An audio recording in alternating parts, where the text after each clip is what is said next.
సోమ అంటే చంద్రుడు, అమృత అంటే అమృతం. ఈ రెండు అమ్మవారితో పాటే పుట్టే. అమృతం ఎక్కడ పుట్టిందండి? ఈ క్షీరసాగరంలోనే కదా, మధిస్తూ ఉంటే పుట్టింది కదా అమృతం. విషం కూడా అక్కడే పుట్టింది కదా, విషము అక్కడే పుట్టింది, అమృతము అక్కడే పుట్టింది. గమనించండి, క్షీరసాగరం అంటే మన మనస్సు.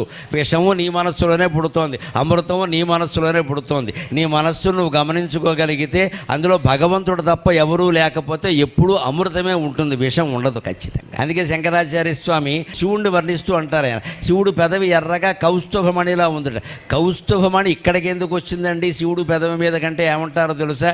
ఎవరైనా అక్కగారు పెళ్ళి అయిపోయాక దూర ప్రాంతం వెళ్ళిపోతే మా చెల్లిని చూడాలని అనుకుంటుంది కదా. కౌస్తుభం ఎక్కడ పుట్టింది? పాలసముద్రంలో కదా. విషం ఎక్కడ పుట్టింది? పాలసముద్రంలో కదా. శివుడు కంఠాన్ని విషంలో ధరించాడు కదా. అంటే కౌస్తుభమణికి విషం చెల్లెలే కదా. తన చెల్లెల్ని చూద్దామని కౌస్తుభమణి శివుడు పెదవి రూపంలో కంఠంలో ఉండే విషానికి దగ్గరగా వచ్చింది అన్నాడు.